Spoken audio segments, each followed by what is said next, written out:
Hello friends, आप सभी का हार्दिक स्वागत है आपके अपने YouTube channel Kautilya classes Hajipur पर।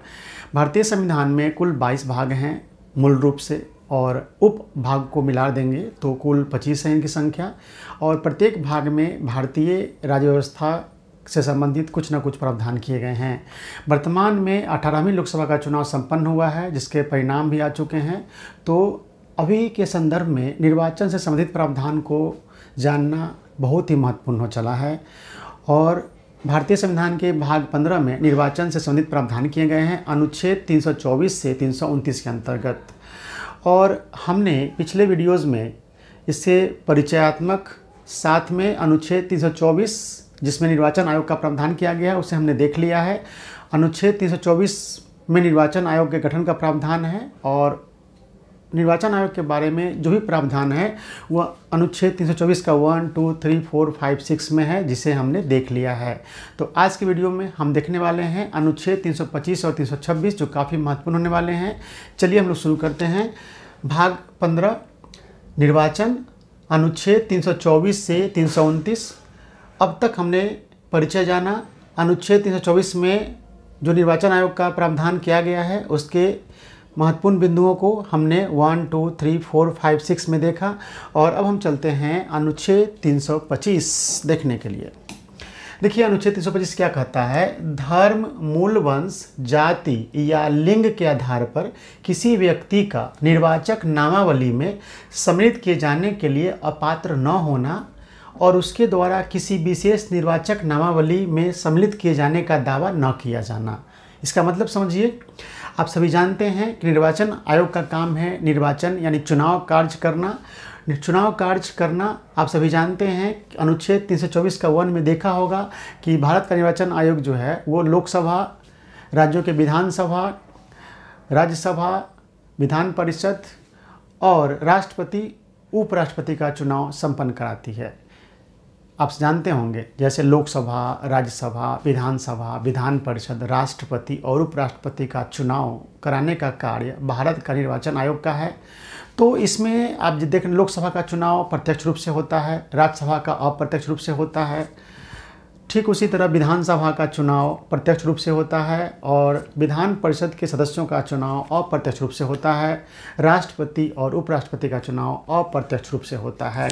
तो यहाँ पे देखने वाली बात यह है कि प्रत्यक्ष चुनाव आप सभी जानते हैं कि प्रत्यक्ष चुनाव में सीधे जनता भाग लेती है, और अप्रत्यक्ष चुनाव में जनता सीधे भाग नहीं लेती है, बल्कि जनता के द्वारा चुने गए प्रतिनिधि वोट देते हैं और वो प्रतिनिधि चुनते हैं, तो उसे बोलते हैं अप्रत्यक्ष चुनाव। बात यहाँ पे प्रत्यक्ष चुनाव की है, और उसमें आप सभी जानते हैं कि लोकसभा और राज्यों में जो विधायिका होती है उसमें विधानसभा का चुनाव प्रत्यक्ष रूप से होता है। तो यही कहने का मतलब है कि लोकसभा के चुनाव के लिए और विधानसभा के चुनाव के लिए जो व्यवस्था बनी हुई है उसके लिए जो उसमें मतदाता होंगे उनके लिए एक वोटर लिस्ट बनने की बात है संविधान में, कि लोकसभा के चुनाव और विधानसभा के चुनाव में जो भी भाग लेंगे उनके लिए एक वोटर लिस्ट बनेगा। तो वही कहा जा रहा है कि वो जो वोटर लिस्ट बनेगा, जिसे निर्वाचक नामावली हिंदी में कहते हैं, उसमें कहा गया है कि किसी भी व्यक्ति के साथ जो भारत के नागरिक हैं उनमें धर्म के आधार पर, मूल वंश या जाति, लिंग के आधार पर किसी व्यक्ति का निर्वाचक नामावली में सम्मिलित किए जाने के लिए अपात्र न होना। यानी भारत में जो लोकसभा और राज्यों में विधानसभा के चुनाव के लिए जो वोटर लिस्ट बनता है उसमें किसी व्यक्ति को आप धर्म के आधार पर कि फलाना धर्म है उसको शामिल नहीं करेंगे या अयोग्य है, ऐसा नहीं होना है। मूल वंश के आधार पर भी, जाति या लिंग के आधार पर कोई व्यक्ति निर्वाचक नामावली में अपना नाम दर्ज कराने के लिए अपात्र नहीं होगा, यानी अयोग्य नहीं होगा, बल्कि वह योग्य है, चाहे वह किसी भी धर्म का हो, किसी भी वंश का हो, किसी भी जाति का हो, किसी भी लिंग का हो, वह अपना नाम ये वोटर लिस्ट में दर्ज कराने का हकदार है। यानी वह अपात्र नहीं है, यानी अयोग्य नहीं है, बल्कि योग्य है। हाँ, लेकिन उसके द्वारा किसी विशेष निर्वाचक नामावली में सम्मिलित किए जाने का दावा नहीं किया जाएगा। ये भी बात सही है। जैसे राष्ट्रपति का चुनाव अप्रत्यक्ष रूप से होता है, तो राष्ट्रपति के चुनाव के लिए एक विशेष निर्वाचक नामावली यानी विशेष वोटर लिस्ट बनता है, जिसमें आप सभी जानते हैं कि उसमें संसद के दोनों सदनों के निर्वाचित सदस्य शामिल रहते हैं और राज्यों की विधानसभाओं के निर्वाचित सदस्य शामिल होते हैं। तो वो विशेष निर्वाचक नामावली हो गया, विशेष वोटर लिस्ट हो गया। तो ऐसा कोई व्यक्ति नहीं दावा कर सकता है कि हमें विशेष निर्वाचक नामावली में मेरा नाम दर्ज कीजिए, यही बात कहा जा रहा है कि सामान्य निर्वाचक नामावली जो वोटर लिस्ट होता है, जिसके आधार पर लोकसभा और विधानसभा का चुनाव होता है, लोग वोट डालते हैं, उसमें तो शामिल करने के लिए कोई भी व्यक्ति धर्म, मूल वंश, जाति या लिंग के आधार पर अयोग्य नहीं है। यानी आप उस वोटर लिस्ट में शामिल करने के लिए किसी भी धर्म, मूल वंश या जाति या लिंग के आधार पर किसी के साथ भेदभाव नहीं कर सकते हैं। सभी लोग उस वोटर लिस्ट में अपना भागीदारी सुनिश्चित कर सकते हैं, अपना नाम दर्ज करवा सकते हैं। लेकिन ऐसा नहीं कि वह व्यक्ति जो कह दे कि हमें राष्ट्रपति के लिए जो विशेष निर्वाचक नामावली बनेगा उसमें हमारा नाम दर्ज कर दीजिए, ये दावा नहीं कर सकता। यही बात कहा गया अनुच्छेद 325 में। समझ गए होंगे, उम्मीद करते हैं। इसमें दो बातें हो गई कि सामान्य निर्वाचक नामावली, सामान्य वोटर लिस्ट जो बनता है लोकसभा और विधानसभा के चुनाव संपन्न करने के लिए, उसमें तो किसी व्यक्ति के साथ आप धर्म, जाति, मूल वंश, लिंग के आधार पर भेदभाव नहीं कर सकते हैं। और कोई व्यक्ति धर्म, जाति, मूल वंश, लिंग के आधार पर उसमें शामिल होने के लिए अयोग्य नहीं है। और लेकिन वह व्यक्ति यह दावा नहीं कर सकता है कि भारत में विशेष निर्वाचक नामावली जो तैयार होता है, जैसे राष्ट्रपति के चुनाव के लिए जो वोटर लिस्ट बनेगा वो विशेष हो गया, विशेष निर्वाचक नामावली, विशेष वोटर लिस्ट हो गया स्पेशल, जिसमें लोकसभा और राज्यसभा के निर्वाचित सदस्य रहते हैं और विधानसभा के निर्वाचित सदस्य रहते हैं। तो ऐसा नहीं कि कोई व्यक्ति दावा कर दे कि मेरा विशेष निर्वाचक नामावली में नाम दर्ज किया जाए, नहीं कर सकते हैं, क्योंकि वो विशेष स्पेशल है और स्पेशल लोग ही उसमें वोटर लिस्ट में शामिल हो सकते हैं। एग्जाम्पल समझा ही दिए, राष्ट्रपति के चुनाव में आम आदमी नहीं शामिल हो सकता है, उसके लिए स्पेशल निर्वाचक नामावली है और उसमें शामिल करने के लिए कोई भी व्यक्ति दावा नहीं कर सकता है। यही बात कहा गया अनुच्छेद 325 में। इसी को डिटेल देखिए। लोकसभा और राज्यों की विधानसभा चुनाव के लिए एक मतदाता सूची होगी, वही बात जो मैंने बताया है, तथा किसी भी व्यक्ति को उसके धर्म, मूल वंश, जाति या लिंग के आधार पर ऐसे किसी निर्वाचन के लिए मतदाता सूची में शामिल होने के लिए अयोग्य नहीं ठहराया जाएगा। वही बात है कि आपको जो लोकसभा और राज्यों की विधानसभा का चुनाव जो होगा उसके लिए जो वोटर लिस्ट होगा उसमें किसी व्यक्ति के साथ आप धर्म, जाति, मूल वंश, लिंग के आधार पर उसके साथ भेदभाव नहीं कर सकते हैं। यानी उसे शामिल होने से नहीं रोक सकते हैं कि तुम फलाना धर्म के हो, तुम ये जाति के हो, तुम्हें शामिल नहीं करेंगे, ऐसा नहीं हो सकता है। यही अनुच्छेद 325 है। तो फ्रेंड्स, कितना महत्वपूर्ण अनुच्छेद है भारतीय संविधान का, जिसमें किसी भी व्यक्ति के साथ इन आधार पर भेदभाव नहीं करना है और सभी व्यक्ति वोटर लिस्ट में अपना नाम दर्ज करा करके मतदान में भाग ले सकते हैं। इसलिए हमारा देश काफ़ी मजबूत लोकतांत्रिक देश कहलाता है, जहाँ पे सभी व्यक्तियों को इस तरीके से किसी भी व्यक्ति के साथ भेदभाव नहीं होता है और सभी व्यक्ति बिना किसी इन चीज़ों के भेदभाव के आधार पर वोटर लिस्ट में नाम दर्ज करवा सकते हैं। ऐसा इसलिए किया गया कि अंग्रेज़ों के ज़माने में जब धीरे धीरे जब वोटर लिस्ट में वोट का अधिकार दिया जाता था तो उसमें कुछ सीमित तरीके से वोट देने का अधिकार था। जैसे मान लिया किसी को इनकम के आधार पर, किसी का कितना धन है, कि कोई पढ़ा लिखा है तो उसका नाम, तो इस तरीके से कहने का मतलब है। तो वैसा नहीं है, अब किसी आधार पर आप भेदभाव नहीं कर सकते हैं। उन्हें वो मतदाता सूची में नाम दर्ज कराने के योग्य हैं, वो अयोग्य नहीं है इन आधारों पर।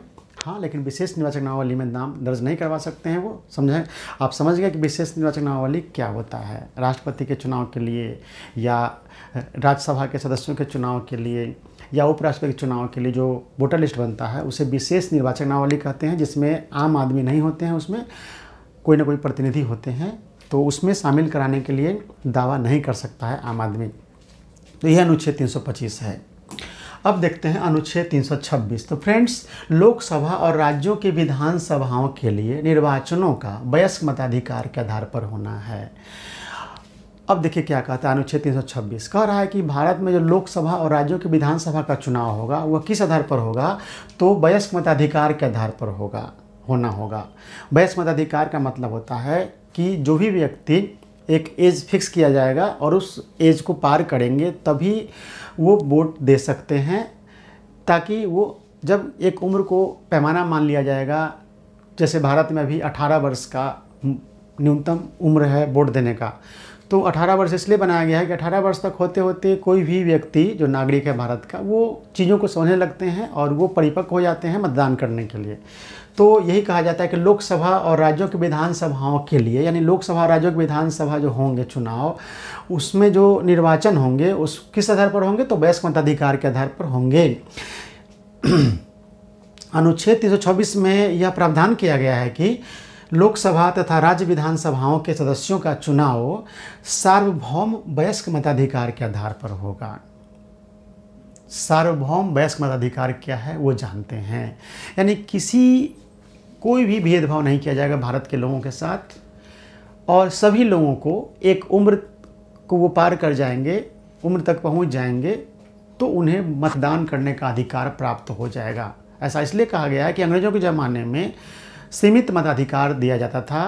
सीमित मताधिकार का मतलब कि कुछ ही लोग जो उस पैमाने को पूरा करते थे उन्हीं को मतदान देने का अधिकार दिया गया था। जैसे इनकम के आधार पर, या कोई टैक्स दे रहे हैं, टैक्स भर रहे हों तो टैक्स पेई हों, या कोई स्नातक पास हैं या मैट्रिक पास हो या इंटर पास हो उस समय के हिसाब से, तो उन्हें ही मतदान देने का अधिकार होता था। सामान्य लोगों को, निरक्षर लोगों को या गरीब लोगों को नहीं होता था। तो इसे बोलते हैं सीमित मताधिकार, यानी सीमित कर दिया जाए कि इतना ही लोग, ऐसे ही लोग वोट देने का अधिकारी हो सकता है, वोट दे सकता है, तो उसे बोलेंगे सीमित मताधिकार। लेकिन जब इस तरह का कोई क्राइटेरिया नहीं हो और एक उम्र तय कर ले, व्यक्ति उम्र को पहुंच जाए, वो पढ़ा लिखा हो या नहीं हो, धनी हो या नहीं हो, गरीब हो, फिर भी कहने का मतलब कि शिक्षित हो या नहीं हो, टैक्स पेई हो या नहीं हो, किसी तरह का कोई आधार नहीं रखा जाएगा। सिर्फ वो एक उम्र को पहुंच जाएंगे तो उन्हें मतदान का अधिकार प्राप्त हो जाएगा। इसे बोलते हैं सार्वभौमिक वयस्क मताधिकार, यानी सार्वभौमिक है, यूनिवर्सल है, सभी को, सर्वव्यापी है,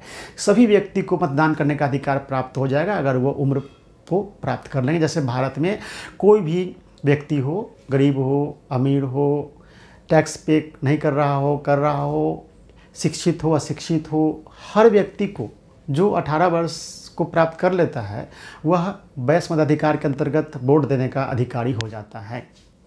यही कहा गया अनुच्छेद 326 में यह प्रावधान किया गया है कि लोकसभा तथा राज्य विधानसभाओं के सदस्यों का चुनाव सार्वभौमिक वयस्क मताधिकार के आधार पर होगा। अब देख लेते हैं कि सार्वभौमिक वयस्क मताधिकार क्या होता है। देखिए यहाँ पे सार्वभौम वयस्क मताधिकार, प्रत्येक व्यक्ति जो भारत का नागरिक है तथा 18 वर्ष की आयु प्राप्त कर चुका है, निर्वाचन में यानी चुनाव में मत देने का अधिकार प्राप्त कर लेता है।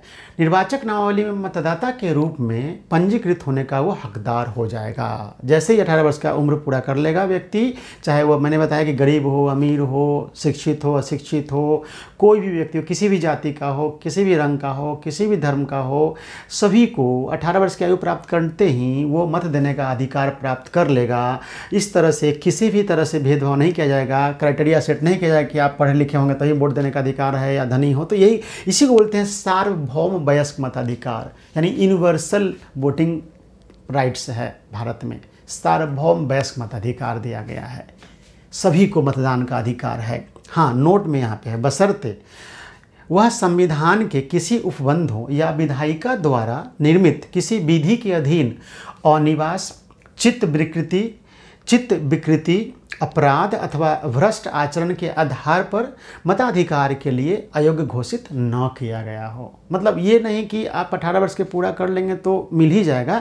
कुछ कंडीशन को अगर आप पे लागू होता है, आपने कोई अपराध किया है या न्यायालय ने या विधायिका के द्वारा जो कानून बना हुआ है या संविधान में कोई प्रावधान है, उस प्रावधान के अधीन अगर आप अनिवास घोषित हो गए, यानी ये घोषित हो गया कि आप यहाँ के नागरिक नहीं हैं, आप यहाँ के देश के वासी नहीं हैं, तो वोट का अधिकार नहीं मिलेगा आपको।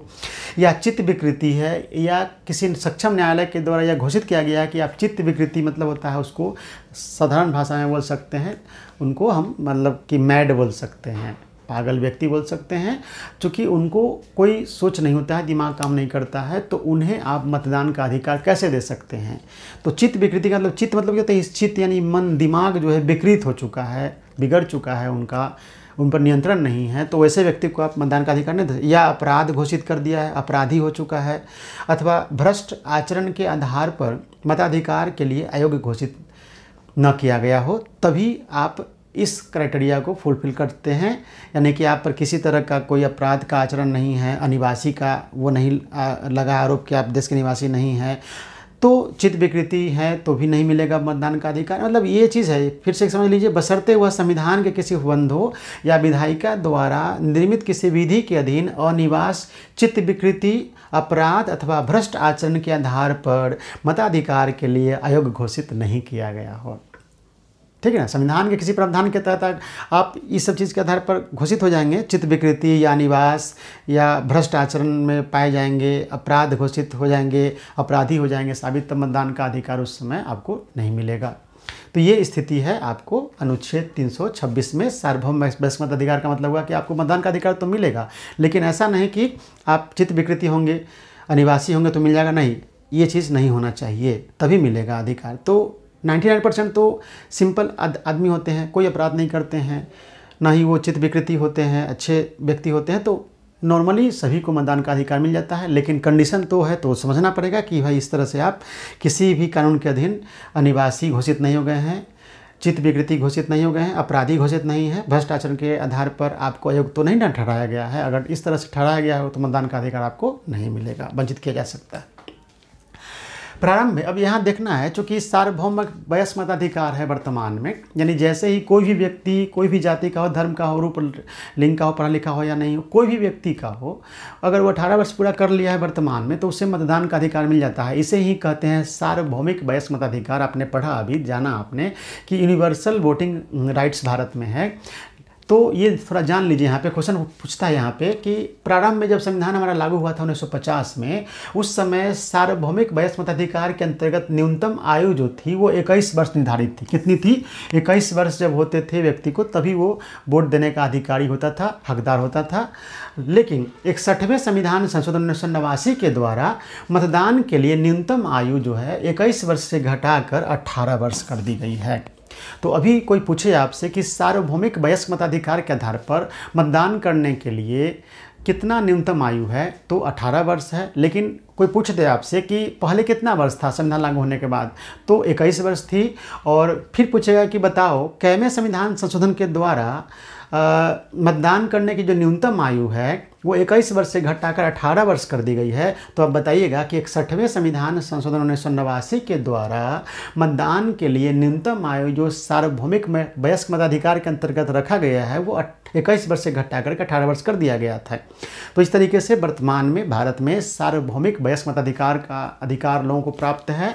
और इसके अंतर्गत जो मतदान करने की न्यूनतम आयु है फ्रेंड्स, वो है 18 वर्ष। तो आपने जाना कि 21 वर्ष कब तक था, 21 वर्ष से 18 वर्ष कब किया गया, ये सारी बातें आपने जाना है। तो आज के इस वीडियो में आपने देखा अनुच्छेद 325 और 326 जो काफ़ी महत्वपूर्ण है। अभी हमने आपसे वादा किया था पिछले कई वीडियो में कि हम सिस्टमेटिक ढंग से कोई एक विषय शुरू करेंगे या कोई चैप्टर शुरू करेंगे और उसके सभी पहलुओं पर चर्चा करेंगे, एक एक अनुच्छेद को व्याख्या करके बताएंगे कि क्या इसका मतलब होता है। और उसकी शुरुआत हमने कर दी है। इस सीरीज़ में आज 5वीं वीडियो है। निर्वाचन हमने उठाया है, चूँकि वर्तमान में भी चुनाव संपन्न हुए हैं, रिजल्ट भी आ चुके हैं। कल शपथ ग्रहण होने वाला है एनडीए सरकार का। प्रधानमंत्री नरेंद्र मोदी जी तीसरी बार प्रधानमंत्री पद की शपथ लेंगे। तो अभी काफ़ी चर्चा में ये विषय है निर्वाचन, चुनाव। तो अभी तो हमने शुरुआत किया है, ये 5वीं वीडियो है, लगातार इस पर वीडियो आएंगे। अगले वीडियो में हम बात करेंगे अनुच्छेद 327, 328 और 329 का, क्योंकि आपने देखा है शुरुआत में है कि भारतीय संविधान का भाग 15 निर्वाचन से संबंधित प्रावधान करता है और यह अनुच्छेद 324 से 329 के अंतर्गत है, जिसमें हमने अभी सिस्टमेटिक ढंग से हर एक अनुच्छेद को पढ़ना शुरू किया है, जिसमें 324, 325 और 326 अध्ययन कर लिया है। अगले वीडियो में 327, 328 और 329 पर चर्चा करेंगे। तो ये काफ़ी महत्वपूर्ण होने वाला है हमारा यूट्यूब चैनल आपके लिए। आपके घर में या आप या कोई भी तैयारी करना चाहते हो या तैयारी नहीं भी करते हैं एग्जामिनेशन का, तो भारतीय राज्य व्यवस्था को जानना बहुत ज़रूरी है। आगे भी चुनाव होंगे, आगे भी बहुत सारी बातें उठते रहती हैं। अभी 2 गठबंधन देश में, एक महागठबंधन के नाम से जानी जाती है जिसमें कांग्रेस लीडिंग कर रही है उसका, एक एनडीए है जिसका लीडिंग बीजेपी कर रही है। दोनों एक दूसरे पर आरोप लगाती है कि संविधान को नुकसान पहुँचाने जा रहे हैं। तो ये संविधान आखिर क्या है, इसमें क्या प्रावधान है, जब तक आप नहीं जानेंगे तब आप कैसे जजमेंट कर सकते हैं कि किसके द्वारा संविधान को आघात पहुँचाया जा रहा है। क्योंकि महागठबंधन के लोग आरोप लगाते हैं कि संविधान को खतरे में है, संविधान को नुकसान पहुंचाने वाले हैं एनडीए। और एनडीए के आपने देखा होगा वर्तमान चुनाव कैंपेन में प्रधानमंत्री श्री नरेंद्र मोदी जी ने भी आरोप लगाया है महागठबंधन पर कि वो लोग संविधान को मतलब नष्ट करने की कोशिश कर रहे हैं। तो ये सब बातें हैं। तो आप जब तक आप संविधान क्या है इसको नहीं जानेंगे तो फिर आप एक जागरूक नागरिक की तरह नहीं सोच सकते हैं। इसलिए बहुत महत्वपूर्ण है संविधान को समझना और जानना। ऐसे तो दलीय आधार पर आरोप प्रत्यारोप तर्क चलते रहता है, हम ये नहीं कहेंगे कौन सही है कौन गलत है, लेकिन मैं ये बताना चाह रहा हूँ कि एक भारत के नागरिक होने के नाते आपको जब दोनों गठबंधन एक दूसरे पर आरोप लगा रही है तो आप जब तक नहीं जानेंगे संविधान क्या है तो फिर कैसे आप समझ सकते हैं इन चीज़ों को, नहीं समझ सकते हैं। इसलिए संविधान का अध्ययन करना बहुत ज़रूरी है। अभी तो हम भाग 15 शुरू किए हैं, चूँकि निर्वाचन अभी चुनाव जस्ट मतलब कि करंट अफेयर्स के महत्वपूर्ण टॉपिक में है, लेकिन धीरे धीरे हम संविधान को एकदम व्यवस्थित तरीके से भाग 1 से शुरू करेंगे। उससे पहले भी संविधान का निर्माण कैसे हुआ उस चैप्टर को पढ़ाएंगे, यानी एक बेहतरीन तरीके से सिस्टमेटिक ढंग से आपको यहाँ से हम स्टडी कराएंगे, जो काफ़ी महत्वपूर्ण होगा। प्रतियोगिता परीक्षा कोई भी एग्जाम देने जा रहे हैं उसमें काफ़ी महत्वपूर्ण होगा। यूपीएससी या बीपीएससी या राज्य लोक सेवा आयोग कोई भी देने जा रहे हों, बीपीएससी के अलावा भी यूपीएससी के अलावा भी जो भी परीक्षाएँ होती है, एसएससी की होती है, बिहार एसएससी की होती है, किसी भी राज्य की कर्मचारी चयन आयोग की परीक्षा होती है, बिहार एसआई दरोगा का, बिहार पुलिस का, कोई भी एग्जामिनेशन होगा उसमें सामान्य अध्ययन एक महत्वपूर्ण टॉपिक होता है।